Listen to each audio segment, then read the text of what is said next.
Shalom, salam sejahtera, sahabat Hope Channel dimanapun Anda berada.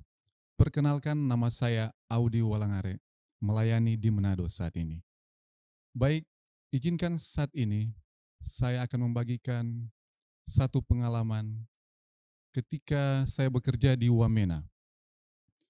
Tepatnya tahun 2019, bulan Juli, saya pergi ke Papua, Pegunungan Tinggi Jayawijaya, tepatnya di Wamena.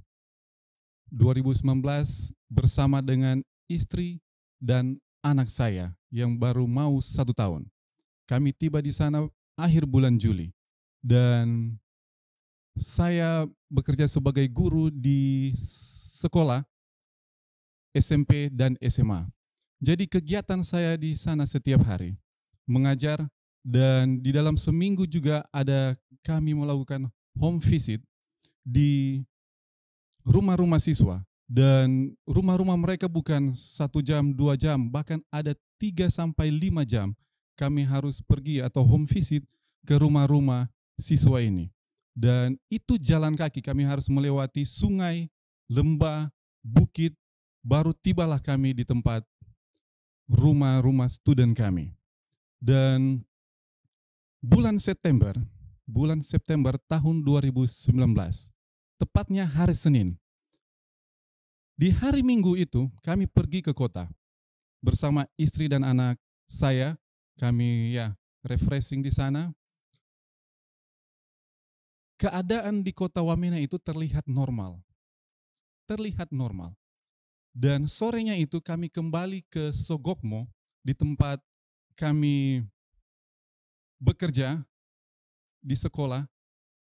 Tiba kami di sana, kami tidur jam 8 karena suasana di sana itu sangat dingin, sejuk, adem, sehingga kami biasanya itu setiap hari itu tidur awal dan bangun biasanya jam 4. Suasana masih terlihat normal. Ketika kami bangun pagi, pagi yang indah, sejuk, embun, membasahi akan rumput-rumput. Seperti biasa, kami berdoa, bangun jam 4, worship bersama istri dan anak. Ketika jam 6, siap-siap untuk pergi ke sekolah. Dan jam 7, saya pergi ke sekolah, seperti biasa. Dan waktu itu kita akan melaksanakan akan upacara, seperti biasa, setiap hari Senin, upacara bendera. Dan jam 7:10 kurang lebih, ketika anak-anak berkumpul, tiba-tiba dapat informasi dari kepala sekolah.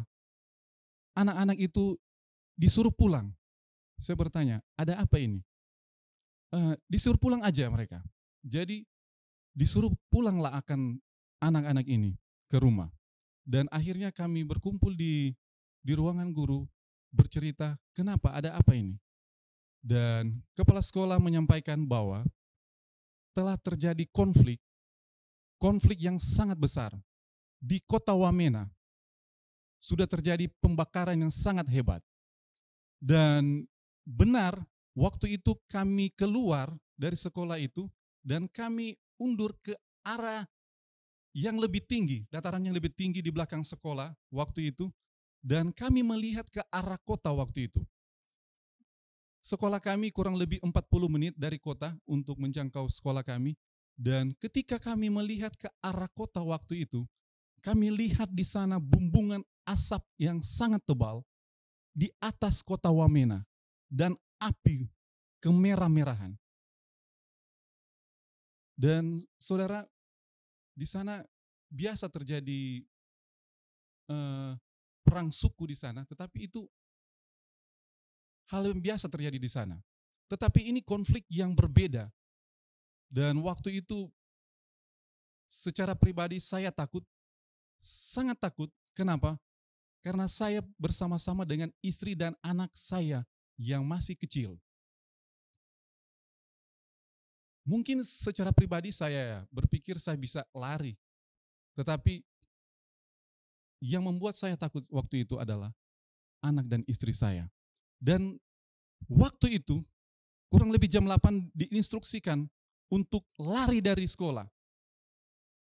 Ketua jemaat waktu itu Bapak Derek waktu itu saya ingat, dia instruksikan untuk lari, bawa saja barang yang penting saja. Dan saya berpikir dokumen, jadi berkas-berkas semua ijazah saya langsung kumpul, dan kami hanya baju di badan saja. Dan di tas itu hanya dokumen-dokumen penting waktu itu. Langsung kami lari guru-guru semua ke rumah guru masing-masing mencari dokumen-dokumen penting.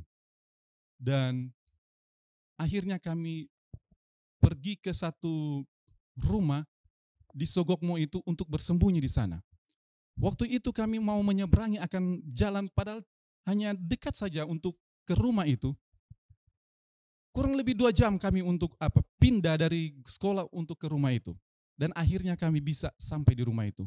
Kami di sana ditutup ruangan rumah itu, jendela ditutup dengan horden supaya tidak kelihatan. Karena rumah itu di depan jalan besar yang sering dilewati oleh masyarakat waktu itu. Dan di sana kami bergumul, berdoa, dan sempat juga ada teman yang bercerita, ya kalau sudah mau mati di sini ya sudahlah, mati kita di sini. Tetapi kami berdoa terus waktu itu. Dan akhirnya Bapak Derek waktu itu dia langsung membawa kami ke tempat yang mereka pikir aman, Desa Harapan waktu itu namanya. Dan dibawalah kami ke situ, naik oto kijang, jadi ditutup itu mobil itu, dan dibawalah kami ke Desa Harapan. Dan kami tinggal di Honai, itu rumah tradisional Papua di Wamena, jauh dari jalan besar itu, ke arah hutan. Dan kami tinggal di situ, hanya di sekat saja ada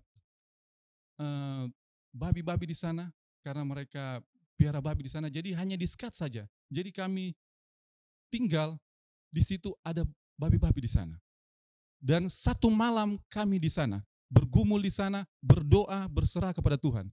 Dan paginya diinstruksikan untuk ke kota. Nah, untuk sampai ke kota itu bukan satu hal yang mudah. Kami harus melewati kurang lebih 3 desa. Dan itu sudah di blok-blok itu. 3 desa itu. Jadi pergumulan kami agar kami bisa sampai di kota Wamena. Dan benar sudah ada truk pagi itu, dan kami naik di truk itu, kami dimuat seperti barang. Posisi kami tidak ada spasi lagi, kiri, kanan, muka, belakang, kami jongkok semua, ditutup dengan terpal biru waktu itu, sangat panas, di tengah hari tua, panas waktu itu, dan mulailah berjalan mobil kami ke arah kota. Dan saya berdoa, Tuhan, kiranya Engkau menolong kami, agar kami boleh sampai di kota. Dan waktu itu, anak saya itu menangis kencang, sangat kencang, karena dia merasakan sesuatu hal yang berbeda, suasana yang berbeda waktu itu. Karena dia terbiasa dengan udara yang sejuk dingin, dan sekarang dia harus berada di dalam truk yang sangat panas, padat dengan orang-orang di situ, dan dia menangis sangat kencang. Dan kami jalan sampai di satu desa. Sebelum sampai di satu desa itu, saya bilang, Tuhan, tolong Tuhan, anak saya buat diam dia. Dan benar, anak saya dia berhenti menangis. Kami coba tenangkan dia, dan akhirnya dia berhenti menangis. Dan singkat cerita, akhirnya kami sampai di kota. Sampai di kota, pemandangan yang luar biasa kami lihat di sana. Ruko-ruko itu sudah hangus, mobil-mobil banyak yang sudah hangus terbakar. Dan kami tinggal di kota 1 hari, dan kemudian esok harinya kami mencari pesawat untuk pergi ke Manado. Dan puji Tuhan, oleh pertolongan Tuhan kami bisa keluar dari kota Wamena, turun ke Jayapura, dan di hari yang sama kami langsung ke Manado. Saudaraku yang kukasihi, sahabat Hope Channel dimanapun Anda berada, saya mengajak, mungkin saudara memiliki banyak pergumulan, masalah, dalam level apapun, dalam situasi apapun. Ingat, ada Tuhan di sana yang akan selalu bersama-sama dengan kita. Ada Tuhan di sana yang akan selalu menjangkau kehidupan saudara dan saya di saat kita mengalami masalah. Sebagaimana apa yang saya alami, dalam konflik yang sangat besar, kami bisa keluar dari konflik itu. itu oleh karena Tuhan saja dan pertolongan Tuhan. Dan mungkin ini bisa memberikan kekuatan untuk sahabat Hope Channel dimanapun Anda berada. Tuhan memberkati kita semua.